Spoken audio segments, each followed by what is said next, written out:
Well, Andy, just before we get into the match itself, how are you looking squad-wise? Any knocks or bruises from the other night? Yeah, there's always knocks and bruises after a game. You know, it was a really competitive game up at Harrogate. There's lots of duels, so yeah, a few knocks, a few bruises. Disappointment parked from the result. Wednesday to get over that, and we looked at the reasons why we thought the result went against us, and the areas of the game that we needed to be better. But having reviewed the game personally, there was also lots of things that we did really well within that game. But it's about piecing both things together, both with and without the ball. You've been on such a good run recently. I guess there was bound to be a jolt or a setback here and there somewhere. So it's just a case of how you respond, really, I suppose. 100%.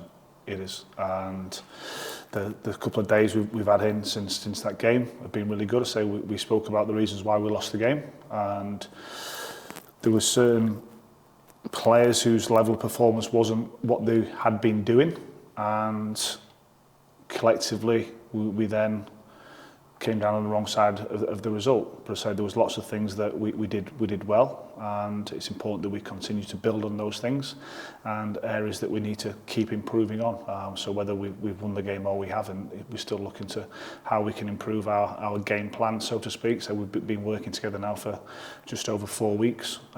We've been on a good run of form, picking up results, because that is the most important thing, results. In our position or in any team within this league, it's all about the results ultimately. But I think if you can play at a level of performance consistently, you give yourself a better chance of getting results. It was a pity for Josh with the penalty at the end there. Have you had to sort of lift him at all? It's been good to see all the sort of positivity online and elsewhere about that incident and the fact that, you know, he had the gumption to go up and take it, you know. Yeah, listen, what's been said online, I will leave online because I haven't got the time or the energy or the need to look at it. There's a lot of support for it, isn't there? Listen, yeah, and hopefully that's the case.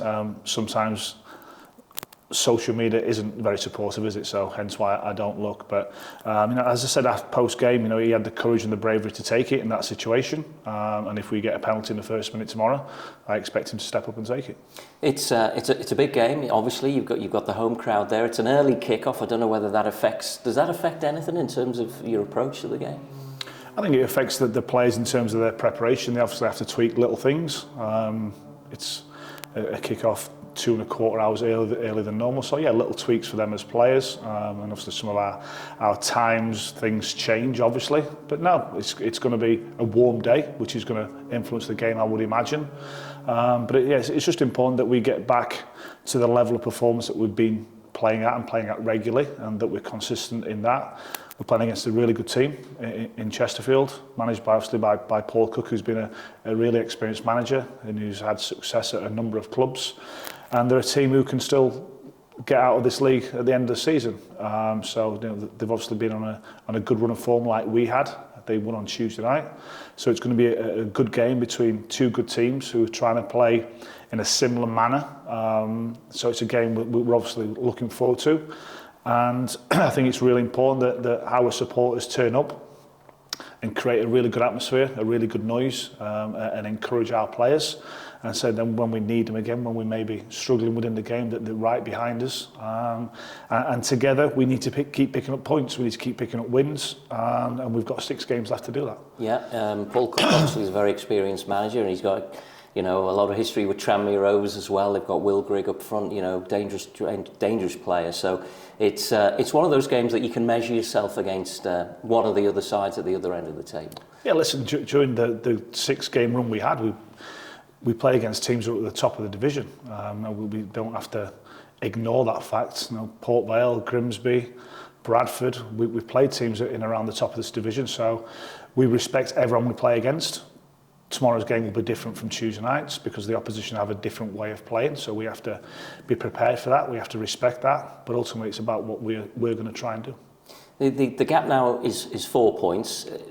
Does that in any psychological way, when it was obviously a bit more than that a couple of weeks ago, does that affect anyone? Can you sort of blank that out in terms of how the league table looks? We have to blank it out. It's irrelevant whether we're 4 points ahead or whether we were more before that. It doesn't matter. It matters what the league table says on the 46th game, so we need to forget about everyone else and concentrate on what we're doing and stay in the present and stay in the moment and concentrate on our preparation.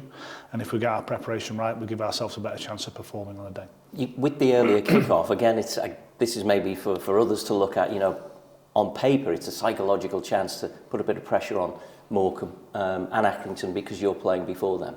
Yeah, but we can't worry about them. I'm sure they won't be thinking about us. They might know the result before the kick-off, but then they need to be thinking about their own performance, just like we need to be. So let's stay in the present, let's play the game, and then when the result comes through at the end of it, we know whether we've got any more points or not. So overall, the mood is still positive. You know, it's one defeat only. You know, that's the thing to hold on to take into these last 6 games. Yeah, and that's something we've spoken about around this place. You know, the standards that we have every single day here have to be really high, and one result cannot affect that. You have to maintain your level of professionalism. The players do, especially in terms of how we had to recover from Tuesday night's game, so we get back here late. But since the players and the staff came back together on Thursday morning, that result's gone. You know, we looked at the reasons why, as I've said, and now all our focus is on the next game on Chesterfield, and we're looking to win the game. Obviously, we try to win every single game, so our preparation for this game has been no different. We're going to attack the game. We're aware of Chesterfield's strengths, but also we need to look at the weaknesses within their team and can we take advantage of that. And the crowd and the Tranmere fans have been great for you, not only at Prenton Park, but also away from home, and they were out in force again at Harrogate, and they can make a big difference. Huge, as I've said, you know, we want them to come to the game tomorrow, to be loud and sing and create a really good noise for our team, for our players, and make it a really difficult environment for Chesterfield to play. So, you know, I say it's going to be a good game with both teams trying to play, in my opinion, in the right way. So it's going to be a competitive game. We have to remember the things that we've spoken about, which underpin our own performance. We have to run, we have to fight, and we have to compete. Remember what our ultimate goal is. And so there's 6 games to go, but it's about staying in the present now and thinking about Chesterfield and Chesterfield only. Good luck. Thank you. Thank you.